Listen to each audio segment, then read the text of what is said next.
Hi everybody, I'm really happy to have the chance to tell you a short story about the post-transcriptional regulation of the mRNA of FUS and its implication in ALS. What is ALS? If you hadn't the answer before the meeting, now I'm pretty sure you have an idea. So really shortly we can say it's one of the most common neurodegenerative disease. It is characterized by the specific death of the motor neurons, and we generally classify the ALS in sporadic and familiar, whether or not are known other cases in the same family. Among the many proteins known to have mutation related to ALS, we are focused on FUS. And FUS, as you already heard, has got many functions inside the cells, and we will talk a bit more about its action on splicing and microRNA processing. Here there are all the mutations known to be ALS related in FUS. Most of them are in the C-terminal, in particular in the nuclear localization signal, and that's why many of the mutations lead to the delocalization of the protein in the cytoplasm. However, it is not perfectly clear if the pathogenesis of FUS is driven by the loss of function in the nucleus due to a mutation that impaired the function, or because it is delocalized, or because a gain of function in the cytoplasm where it's delocalized. What we think in our lab is that what is really important is the correct amount of the protein in the cells, and its balance is really important, and that's why we studied its regulation and the mechanism that regulates its amount in the cell. Our model system is the human neuroblastoma cell line, in which we insert this construct, which is a transposon construct, carrying the FUS cDNA fused with RFP, and this is inducible by adding dogs to the cell media. So after you select your cells carrying this construct, you are ready to induce the overexpression of FUS, and after 2 days of induction, the cells are all red and ready to further analysis. Here is a Western blot. We have as a control cells having this construct, overexpressing just RFP without FUS, plus we have the minus dogs control. And when you overexpress RFP FUS, we have like a striking downregulation of the endogenous protein, and this trend is reflected also in the messenger of FUS. This is a real-time PCR. So this indicates autoregulation of FUS on its own cell level, and we talked how this was working. And first of all, we talked about the differences between the endogenous mRNA and exogenous, because it seems that like the exogenous is not so affected by regulation, since the overexpression is really, really strong. And the differences are, of course, the RFP and the fact that the endogenous has got the introns and the UTR regions. And so we talked that there was occurring a regulation upon these two regions. First, we had like many hints about the activity of FUS in the splicing and how it is able to regulate the splicing of other RNA binding protein. In this case, it was FUS-mediated intron retention of an intron of a protein, and so like a degradation of the messenger.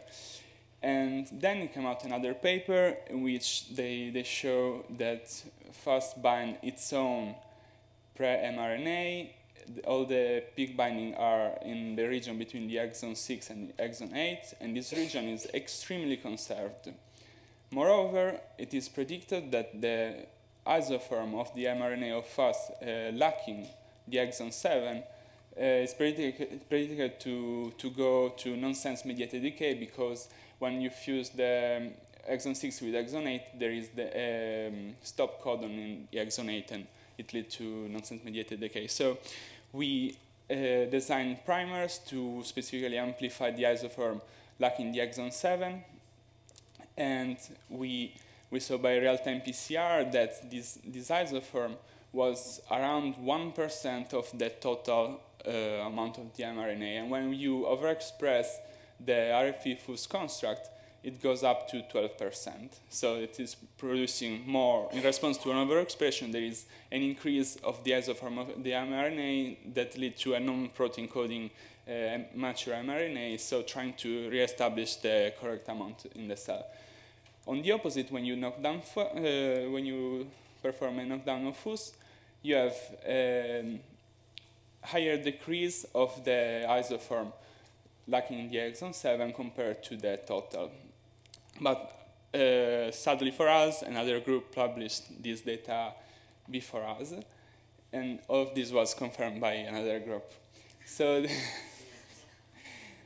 and so the other mechanism we suppose was occurring on the UTR region, and we focused on the 3'UTR, which is known to be the regulated region by microRNAs.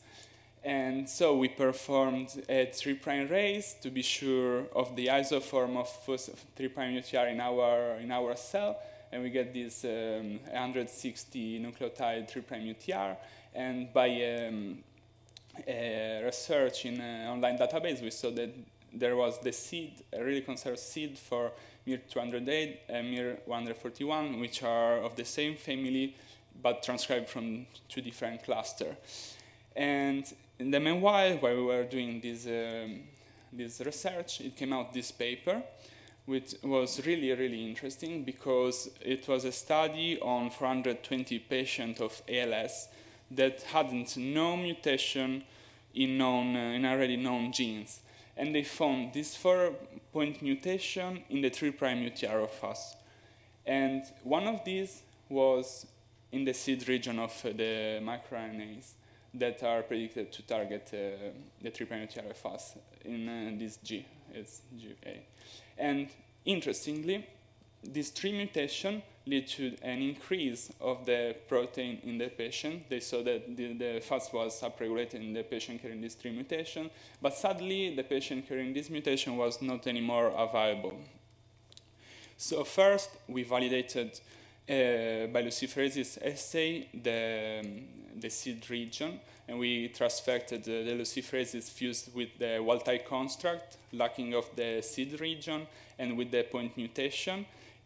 And, in the cells, and we could transfect the microRNAs, and we saw that the microRNAs were able to downregulate the luciferases activity when it was fused with the wild-type 3'UTR of FUS, and this effect was lost both in the delta seed construct, and the G48 mutation, a point mutation, was enough to disrupt the binding of those mirs. So since I told you that the patients were no more available to test whether this mutation was enough to lead to an increase of the protein, we had this construct. So the cDNA of us fused with the 3'UTR wild type, with the point mutation, and lacking of the whole 3'UTR. And we saw that both the protein and the mRNA transfected with the construct carrying the point mutation had higher level of FUS compared to the cells where was transfected the wild-type construct. And an even higher accumulation in the protein was observed when we transfected the construct lacking of the whole UTR, stating that there are probably or surely multiple layers of regulation upon this region. And it will be nice to analyze also the other mutation to see if we can see the same effect. And so I said we were looking for an autoregulatory mechanism, and we knew that FUS can help the recruitment of drosha in the co-transcription on the pri-mRNA. It was published by our group. And we checked if those mRNA, like Mr141 and 200A, were among these mRNA regulated by FUS. Indeed, this was the case, and when by real-time PCR, we saw that when we overexpressed RFP FUS, there is an increase of the mature mRNA 141 and 200A. These are two controls that have been found not affected by the depletion of FUS in this previous paper.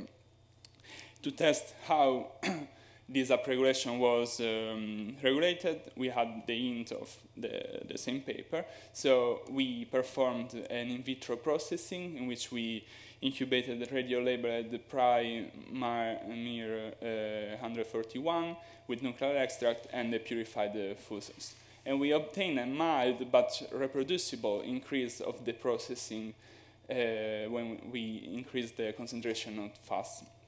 However, we saw also an accumulation of the pri-mRNA that indicated probably there is also a transcriptional mechanism.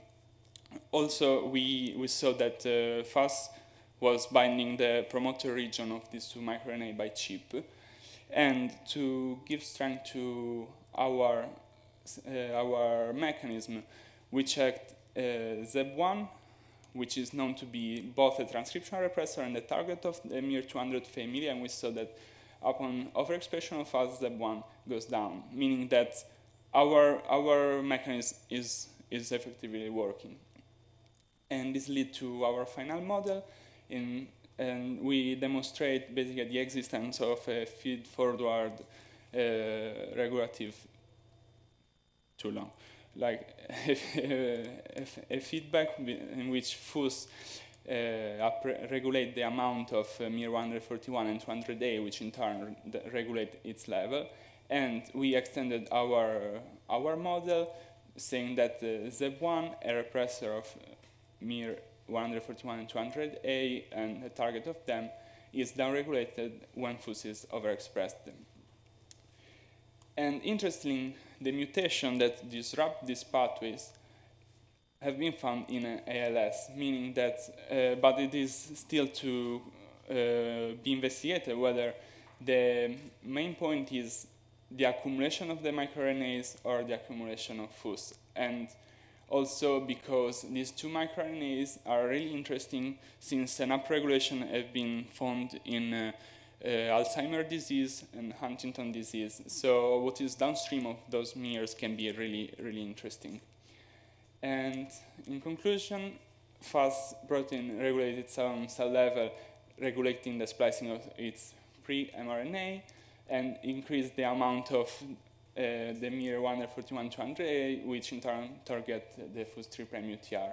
And FUS point mutation G48A can prevent the binding of this Mir, disrupting the regulatory mechanism. I would like to thank Professor Irene Bozzoni, in which lab I just started my PhD, and my lab mate, Dottoressa Mariangela Morlando, Dr. Stefano Di Modigliani, Giulia, Dacia, and all the people of the lab we work with, and all our sponsors, and to you for your attention. Thank you.